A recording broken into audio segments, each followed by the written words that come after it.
Virtual Entrepreneur. I'm your host, Nikki Gagnon, and today I have the pleasure of speaking with Lakeisha Williams. She is a startup strategist and a graphic web designer who, undefeated by 4 years of homelessness, built an impact-driven enterprise that educates, equips, and empowers moms to turn their obstacles into opportunities as they focus on designing a life of freedom. A native of Atlanta, she is now an expat living in Mexico with her and homeschools her 4 out of 5 children while running her business full time. With 20 plus years experience in business, homeschooling, and motherhood, she shares her knowledge, skills, and resources to empower fellow moms to become financially secure, residentially stable, and confidently free to live life on their own terms. I'm so happy you're here. Thank you for being here. Absolutely. Thank you so much for having me. No problem. So I think it's really cool that you're in Mexico. How long ago did you move there? June 28th of 2021. So we've been here a little bit over 6 months now. That's awesome. How's that going? Pretty good.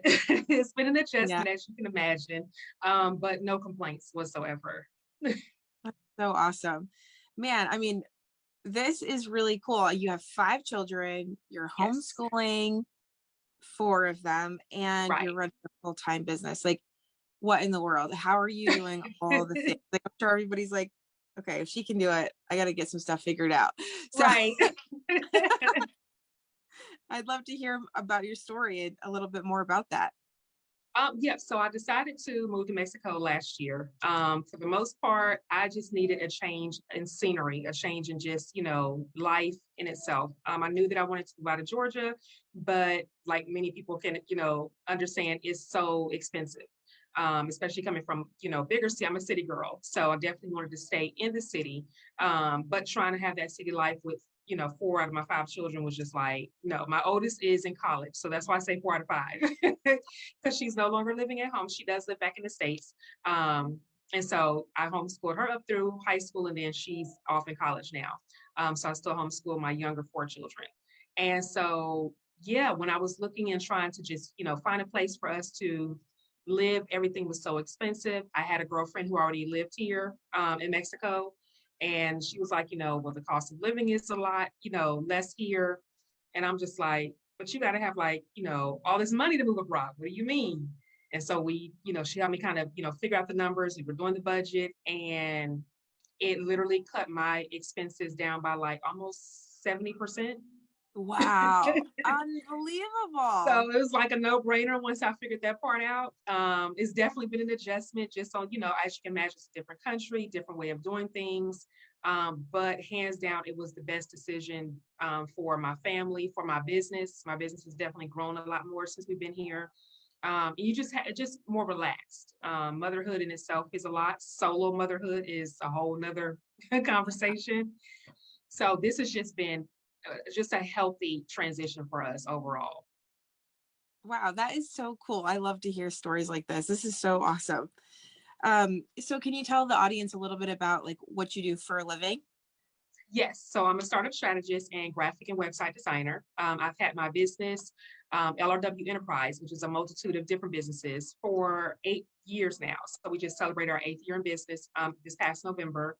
What that entails is helping moms, fellow moms, to start their own businesses. Every single mom, I believe, or every person has an inner business inside of them. So if that's, you know how to sew clothes, or how to cook really well, how to do hair, whatever that may be, is helping turn that skill set into a business. And I take it a step further by, teaching courses, online courses, classes, workshops. I design their websites, design their marketing materials, everything from A to Z to get them completely set up. So that's under Startup by Design. My second division is Real Moms of Homeschooling. So for all my moms who are homeschooling or new to homeschooling, helping them to navigate that world. And that really kind of kicked off. Real Moms of Homeschooling became to fruition by accident last year, February of last year, because of the pandemic. No, I'm sorry, the year before last, because of the pandemic. Was that right? No, 2020. Yeah, year before. Yeah, last year. I know it's been like year before last. I know, it's weird. Yeah. So 2020, February 2020, I had wrote a book, Let's Get Real About Homeschooling. And I just kind of put it out there because people were asking me, specifically, how am I doing this as a single mom, to get that kind of insight. And then from there, it just kind of catapulted because people were kind of just, in this new world of trying to figure out how to homeschool and what does that look like. I have a bit of an unschooling and a world homeschooling perspective. So it's definitely not the traditional sense of homeschooling when I, talk to moms about it. And it's just about creating it around your lifestyle. And, as we know, all of our lifestyles are different. So just providing moms with that comfort of you can homeschool in your own way. It doesn't have to look like anybody else's, nor is it supposed to. And yeah, those are the two. And then I have my nonprofit organization, Project 1126, where I help moms who are transitioning from homelessness build their businesses. So wow, those are three. That is so amazing. Thank you. Oh my gosh. Wow. That is really amazing. So I think that it makes a lot of sense, the two, because a lot of people that are entrepreneurs are looking for freedom. So to be like ultimately free to be able to be anywhere, if you can homeschool, you can go anywhere. And you also have a lot more control and oversight over like how things happen. Absolutely. I think one of the gifts that the pandemic gave me was I got to, like basically homeschool my son. They did virtual schooling, but like that did not work at all for us. So I'm like, I just need to like take over here and I'll send the assignments to you, so right. It was cool to be involved in the education. So I think that's really awesome. So I'm sure you've probably built like things one at a time, but like, can you walk us through like how in the world are you able to do this? Or like, you must be super organized or have like a system or two. Yes. So disclaimer, I do have OCD. So I've looked at that more as my superpower, because with that means that I am big on systems. I'm big on organization. As a single mom, and then, as a full-time business owner, you have to be super organized, you have to utilize those systems. Project 1126 came about, which is my nonprofit organization, because of me being homeless and going through that whole process of being homeless. And so I apologize for the noise. It's noisy Mexico. So there's nothing I can really do about that. So I apologize in advance to anybody listening to this. That came about while I was in the shelter with my children. And then I was running my then 1126 Jury, which was a jury business. So that's what helped me get out of the shelter, was that I was selling my jury pieces around Atlanta to the social workers, to anyone who would buy them. And so from there, when I had started my business, it was just a matter of taking what I learned in corporate, because in corporate, you have all these different departments, administrative assistants, and all these different people help me. So I looked at the different tasks that I had in my business and seeing, okay, what is it that I need to be doing myself, that there's no one else that can do it? I have to be the one to do it. And what can I delegate?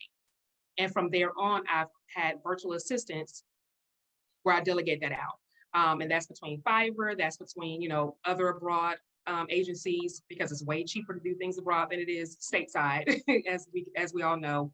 Yeah. So definitely utilizing technology, making sure that you have different, systems in place that you can use with technology, bots, things like that. The great thing is that 2022, now we having all this access to technology. It is nowhere near like it was when I first started in the early 2000s compared to the way it is now. So definitely, I just implore, when you are setting up your businesses, don't be afraid to utilize the technology and utilize virtual assistants. Yes, it does require you to have, spend a little bit of money to do that, but on the back end, you just write that into your price point. You write that into, that becomes part of your monthly business budget. Because if spending $200 a month, and having those assistants, so to speak, in place will, be able to bring you in an extra $1,000 a month, that's kind of a no-brainer. So that's essentially what I do. And then I set boundaries with my kids. So I don't work a traditional 9-to-5 schedule. So it's kind of working time blocks. So I'm up 3 o'clock in the morning and I work all the way through to about 8 when the kids get ready to get up. Then I'm interacting with them. I work again when it's nap time, interact with them again, do another block in the evening. So that's kind of really how my day goes, which is jam-packed nonetheless. And then I'm also really big with making sure, I work Monday through Thursday. So Fridays is an admin day. I don't do any client work. It's just me trying to catch up on the behind the scenes stuff in my business. Saturday is all about the kids. So I, don't do anything as far as in my business. Everything is spent to them. And then Sunday is just all for me. So I don't do anything with the kids and I don't do anything for clients. I need that day to recoup. So definitely making sure that you have those systems and then making sure that you have a schedule in place that you stick to is very important, because we can create these schedules and then sometimes we stick to them, or sometimes someone may call us and they're like, well, can you just do this real quick? And that real quick turns into, a couple of hours when Yeah. really that time was already blocked off for something. So just making sure that you create the schedule that you want your lifestyle and what you want your day to look like is really important. And then also being really honest with yourself with how long does it take for you to complete, assignments, to do that service, to provide that product. Because sometimes when we start businesses, and I have to tell clients this, that scale back on all the things that you offer. You can't offer a full-fledged, 10 different services. You make an offer 2, because when you really look at it and see the time that it takes to complete something, you realize, oh, I don't really have enough time to do all these different things. And that in itself will, kind of helps with that whole process of not overwhelming yourself at all. So that's my advice as far as those 2 things, is making sure that you have a schedule and you definitely have systems in place. Yeah. Wow. That's a aggressive schedule. Wow. It is. I see why you have a day off. Yes. Oh, wow. So, when you work blocks of time, it sounds like the bulk of it is in the morning before anybody wakes up. And then Right. do you like homeschool and then go back to work, or do you just do that in the morning and then back in the evening? Yep. So we have 2 blocks of homeschooling. So we have morning, and then we have lunchtime is kind of like what we call a lunch and learn. So the kids are watching some kind of documentary or some kind of film that I've already prearranged based on like my schedule. So Saturdays, when I'm spending that time with them, after I've spent the day with them, is when I do my teacher planning, so to speak. So in that teacher planning, I plan out what is it that they're going to be, learning and participating in for that week. And then in the evenings, we pick back up. So we focus on reading, writing, math, and then life skills. And so for the most part, their life skills are like every day throughout the day, all the time. Even the other things that they're doing is based on just our everyday life living. So we're not necessarily sitting down at the table, doing schoolwork in that traditional sense. Everything that they pretty much do, 90% of it is hands-on. So even if it's down to when we're getting ready to cook, everybody has a task of what they're doing. When we're grocery shopping, everybody has a task in how we're doing the groceries. What is the history behind, this particular vegetable or this particular fruit? How much does it cost? How much does this weigh? So I implement, teaching and everything that they're doing, even down to they've gone with me to go pay the bills. Using a debit card, using a credit card, what's the difference? So I just make sure that I implement all those different things into their life. So it's not traditional set homeschooling time. Is really just I use every opportunity to teach them. My end goal is always for them to have a business and be prepared to live on their own. So that's just my own personal goal, because everything else, depending on what they choose to be, they can learn, through college. But my job is to make sure that they are prepared to live comfortably, no matter what arena that they go into. Yeah, that's so awesome. That's great. I love that. I like that because life is totally a teaching moment, like all the time, like every single thing you Right. do, like, you can talk about prices or, like how many ounces or whatever, Yeah, and how many cents it is per ounce or whatever. So yeah, everything is teachable for sure. absolutely. Um, when we spoke before, you were mentioning how there are some certain apps that you use to help keep your like things going, sort of like your own assistants and that kind of thing. Could you tell me about that? Yeah. So one of the biggest apps that pretty much runs my life, I would say, would be Trello. So Trello is like a a digital notepad, so to speak, or think about digital post-it notes. But I use it to create, and so let me back up. So when you first use Trello, think of how you have 2 sets of notepads, or 2 sets of post-it notes, and one set is going to be for your business, one set is for your personal. And then you're able to kind of just use different post-its for different areas within the main area. That is the number one thing that I've used to keep everything organized. Their homeschooling, are moving here to Mexico, bills, everything that I pretty much do day to day is inside of there. I like it because it's something that I can use on any device. So from on my computer, from on my tablet, from my phone, everything syncs up together. It has reminders in there. I've been able to keep client information, stored in there, all that kind of stuff. So that's my number one go-to. Like if I was on an island and they were like, what do you need? I'm like, Trello is one of the things I need. Because it just keeps me super organized. Like if it's not on Trello, it doesn't kind of exist type of a thing. So that's my number one when it comes to that. Number two, when it comes to my finances, I use Hurdler. So I know that it's not the traditional when it comes to like QuickBooks and Quicken and all that kind of stuff, but I like using Hurdler because it's a great way for me to, and more easy and simplified way for me to keep track of my expenses and income. So it's not as extensive as like a QuickBooks. So a lot of my startups really like it. I fell in love with it and I've been using it for probably 8 or 9 years now. It's called Hurdler. It's called Hurdler, Hurdlr. Okay. I like it, and any accountant for the most part, they like it because it makes it easier for you just to, at the click of a button, create a report, send it off to your accountant, and everything is in there. So when you are, spending money on something, I like that it has the split option. So let's say you're putting in your rent, right? And we know based on your taxes and how you're filing. I am not an attorney. I'm not a tax accountant, so I do not. Let me give that disclaimer. Disclaimer. But there's a percentage that you get off, especially if you're a home-based business, when you get ready to file your taxes. So inside of Hurdler, it gives you that option. Like say you put in rent, and it's a business and personal expense, it'll automatically do the calculations for you. So I just like that it has that feature inside of there. Let's see, everything else I do through Shopify for the most part. Shopify is my baby when it comes to like my sixth child, when it comes to keeping everything else in my business running afloat. So Gusto is one of the apps that I use inside of Shopify. So if you are wanting to pay yourself, which is a big thing and something I always recommend, you don't have to necessarily hire yourself as an employee. You can hire yourself as a contractor, but making sure that you actually are paying yourself a paycheck. So when you're trying to build business credit, when you're trying to get a loan, when you're just trying to prove that, hey, I have a business and people, businesses are asking for, your paycheck stub or something like that. So instead of you having to create something on Excel, you're able to just go into Gusto and do that. And it's like $6 a month. That has been super helpful just to make sure that I keep things separated from my business. And then I use the automated bots within Shopify. So if you've ever seen, like when you go and you send someone a direct message, maybe on Instagram or Facebook, and you have that automatic message that pops up, those are a lifesaver. That actually cuts down on you even needing to have discovery calls with people.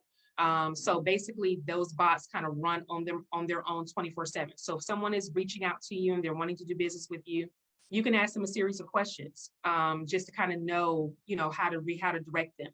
And 9 times out of 10, they don't really need to talk to you. They just need a solution to something.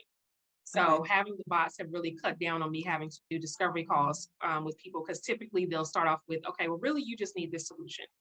And so I just program it, on the back end, and that works for me. So the bot have been like my little junior assistant. Yeah, that's so great. It's all your frequently asked questions are handled. Right. So cool. Exactly. Yeah. So with Shopify, I was thinking that was like products. So you can use it with services too? Yes, that is my main. That is my main goal when it comes to Shopify, is dispelling the myth that, and I get it because they promote it as a store. But if you know what you're doing, which our company does, you can definitely use it as a product-based and or as a service-based. It's really just a matter of using the third-party applications that they have. So think of like how WordPress is really great, but what makes WordPress really great is the plugins. Right. Without the plugins, WordPress sucks. Same thing with Shopify. Without the third-party apps, it just doesn't work. I call it the bells and whistles. So without all the bells and whistles, it just doesn't work. And not all the apps you have to pay for something, because that's a big thing. People typically get all the popular apps when they use Shopify, and they come with the popular subscription fee, which then they get upset when they get ready to get that Shopify bill, because instead of paying $29 a month, you're paying maybe $100 a month because all of those subscription fees get to adding up. So part of when I work with clients is to find and make sure that we providing you with the ones that have the free plans. So that way we're keeping your monthly costs low. So definitely utilizing those apps. There's, I mean, hundreds of thousands of apps on Shopify. A lot of people just don't know about them because they typically, when you search for something, you go for like the first page, similar how we do on Google, right? When we Google something, we go for the first few. But definitely the Shopify apps is like a hidden gem. So I definitely, implore when you're looking at the different apps. And it's okay if you go for the ones that don't even have a star rating, because sometimes those are the best ones. Yeah. And they're 9 times out of 10 are free. Yeah. Yeah. So yeah, you could definitely use Shopify for service. You can use it if you are a mobile chef, if you have a restaurant, if you have a hair salon, like pretty much any business that you have, you're able to use Shopify for that. That's really cool. So can you put your courses, like Yes. you can house them there? You can house like, can you do coaching on there as well? Or is that like Do coaching on there? Anything that you can pretty much think that you can do on WordPress, you're able to do on Shopify. That's It's awesome. just a matter of having the right designer to, help you to navigate and set that up correctly. But yeah, I like Shopify more so because I love that it can grow with your business, because it has all of these innovative apps. They pretty much don't let just any app, come through there. They go through, it's a rigorous process for Shopify to even approve apps, as opposed to WordPress, where it's open source. So you can literally just create a plugin and it's for WordPress and it just becomes a part of WordPress, right? And WordPress tells you this, like they let you know, like, hey, we are not responsible for any plugins that you use, which is why you typically can't go to them for tech support. On the other hand, Shopify, they're really big about the different apps, that they bring on. So you at least know that you're getting more high quality apps. And even if you are having an issue with a lot of the app developers, they are really good on their customer service. I have not had experience, thank God, knock on wood, where with the bad developer, and I've worked with hundreds of them, using different ones, trying out different ones. And I'll tell them, hey, I'm trying this out for a client. If this works well, this is something I can apply, with other clients. So it's just a matter of, bringing your website to life using those third-party apps. That's really great. Wow. That's cool. I didn't realize that. So now I know. Your wheels are spinning now. You're like, okay. Yeah, I know, because it's great not to have to like change platforms as you grow. So that's really Exactly. cool. Yeah, that's great. So when you focus on your business, are you mostly doing the design work in between like creating, standalone courses or whatever, like recording? 90%, 90% of it, I'm doing the design work. I am working on bringing in other designers. But I'm a little just possessive when it comes to design. And I guess that's the artist. Like most artists are like that. Creatives are like that. But I do have like some designers that work with me, but I give them more low level tasks. But as far as the bigger design work, I do it myself. The great thing that I've done with my business is that I've made a lot of the different other products more passive. So it's just a matter of, and I tell people that whatever knowledge that you have, even if you're service based, if there's something that people are asking you about, create a digital product around that. Even if it's an ebook, if it's a course, if it's a, workbook, whatever. So that way you're not having to spend so much time on that. And it's really great for people who maybe can't work with you one-on-one. You can redirect them and say, but you know what, I can't work with you one-on-one, but I do have this available. Yeah, that's really nice. So that has helped. Yeah, that has helped free up my time to where last year I spent 90% of the time really creating more passive courses and products around the startup, part of it. And I was like, let me record this and just have this there. So that way so I'm not having to repeat myself over and over and over. So I definitely, that has been a savior when it comes to that. So I can spend more time on the design side. That's so great. And the other thing I wanted to have everyone know about is your book. Can you tell them about your book? Yes, I wrote a book. In your spare time, right? In my spare time, right. So I wrote my second book, How to Become a Mompreneur in 4 Weeks.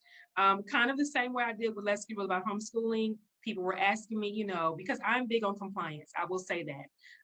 I'm not big on you starting a business and not being compliant, because I have helped so many mompreneurs and entrepreneurs have to get out of those holes, because they come up, they do, it comes back on you in some way, shape, or form. And we're seeing that more so in this digital space. So because, now more than ever, people are creating these online businesses, and Uncle Sam was like, oh, I want a piece of that. And what's happening is that a lot of businesses, or hobbyists is what the IRS will call them, are being closed down left and right because they're not registered, and they, don't have EIN number. They're just not going through the proper channels. So real, how to become a mompreneur in 4 weeks goes over that entire process. So not only just the pretty stuff of your website and your branding and marketing and all that, but the meat and potatoes of making sure that your business is compliant. Why does it need to be compliant? How do you go about making sure it's compliant? There's a whole chapter dedicated to how to create your business model, like step by step. And it does, the way that I wrote it was as if you could talk to an elementary school kid, because I wanted to make it simplistic. Sometimes when we think about starting a business, people make it so difficult to understand, to where the average person's like, okay, you know what, never mind. I just want to throw some stuff up and just sell it. Like, I'm not trying to do, well, they make it so complicated, and it doesn't have to be. So yes, I did split up in 4 weeks. There's a timeline in there, and that's just because I have a busy mom in mind. Most of us don't have the time to just, crank out a business in like, a few days, or the money or the resources to do that. So I did it on the basis of, if this was 4 weeks, and you can be able to, day by day, week by week, add on to do these different steps in order for you to have your business started and ready to launch in 4 weeks, which gives you more, than enough time, as opposed to trying to cram it in a weekend or something like that. So there's the book, and then there's also the actual course, where I go step by step over the course, 17 videos over the course of 4 weeks, and teach you exactly what was inside the book. So I go into a lot more detail in the video. So you can get the book or you can get the course, but both of them break it down to where literally by the time you finish, you have a legitimate business. And that's even one of the things that Shopify looks at, because when you're first opening up your store, they ask you, is this a business or this personal? And if you're operating it as a business, they even have the authority to shut it down. So you just want to make sure that you are going about it the right way. And it's something that if people follow me, connect with me, they know, because they'll say like, you should go make sure that you're right. Because I want to make sure that your business is there for long-term and not just short-term gains. And I know that with life happening and so many different things changing, there's a lot of job insecurity right now people are dealing with. And so everybody's like, oh, just go start a business. Oh, just go put up some t-shirts. And I'm like, wait a minute, before you do that, let's make sure some T's are crossed, some I's are dotted, because what I don't want you to do is that all of a sudden you get to making more than $600. And now you're having to face all these penalties and issues that no one talked about, before. So yes, so I did. It's on Amazon for a physical copy, and then it's on my personal website if you just like, okay, no, I want the download. So I'm excited about that. Yeah. What is your website? I'm going to share that. Yeah, my website is www.misslakeisha.williams.com. From there, you're able to kind of just go to whichever division, either Startup by Design or Real Moms Homeschooling. That is so cool. Is there any other place that they can find you? Yes, so I'm all over social media at Miss Lakeisha Williams. For the most part, you can find me there first and foremost, and then secondary is my brand, Startup by Design or Real Moms of Homeschooling. So primarily, I hang out on Instagram, TikTok, and YouTube are like my main places that I'm at. Man, like, what in the world? You're like Superwoman. This is so amazing. Like, thank you so much for sharing all your tips and like how you get so much done. Like, that is just amazing. You're a powerhouse. Like, I'm so happy to be a part of this. Thank you so much. I appreciate it. Man, your kids are lucky to have you as their mom. I appreciate, yeah. Like I said, and a lot of this has been, my background was administrative support. So I was always been in a role where I'm having to manage busy people. So I learned a thing or two. So I just now apply all of that to, to my life. It's really when you first get started, that's the most brutal part. Is getting everything together, getting systems in place, and then trying to find your flow. And just know that your flow is going to change. So even once you found the flow, it may work for 6 months to a couple of years, and then you may have to find a new flow, which is what I've been doing for the past 6 months with this transition. We've had to find a new flow. So just enjoy the process, enjoy the journey. It's ups and downs. There are going to be times when you're like, I don't want to do this. What was I thinking? Right. And then the next day you're like, oh my gosh, I love being an entrepreneur so much. So just know you're not crazy. It's a part of it. It literally becomes a part of your lifestyle. Make sure that, the last thing, hang around with people who are like-minded, who understand entrepreneurship. Not being around people who don't, it makes it more difficult. And it makes it harder to have those conversations, where you're like, I'm thinking about creating this digital product, and they're like, huh? A digital what? So if you can't find that, check out Facebook groups. I'm in like probably 20 or 30 different Facebook groups. They are like my virtual family. And you need that, you definitely need that. So that would be my final parting is make sure that you build your tribe out. If you don't have a personal, tribe around you, and extend it into the virtual space. Luckily now more than ever, people are creating those online communities. So definitely just make sure that you be a part of it. That's so awesome. Thank you so much for being a part of this. You're welcome. I really This was appreciate awesome. all the tips and all the times. So, and this is my final interview. I think I've done I have to check. Oh, I don't know if it's wow. 22 or 23. So I'm like, oh my gosh, oh, you've been busy yourself. Yeah, it's been a lot, but it's been great. And this is my favorite part of doing the summit is getting to know people and what they're up to and hearing about what they have figured out to help all of us yes, take something from it and see if we can apply it and make our lives better. Absolutely. Yeah. Design the life that you want. Hands down, right now we're in the best time. I know it seems crazy, but try to look at it through a different lens. This is the time to kind of really just create and design the life that you want on your own terms. So it's like one of the things like Rabbit. As while the world is chaotic, okay, where can I find the silver lining? What can I do? If I didn't want to go back to this job tomorrow, what is it that I want to be doing? And just know that this is now more than ever the time for you to do it. Yeah, that's so cool. I love that you're inspiring so many people and really helping them bring, give more people equitable opportunities and let everyone rise and make sure they have financial support and are empowered to make, they're educated and they're empowered, and it's a beautiful mission, and I think it's awesome. Thank you.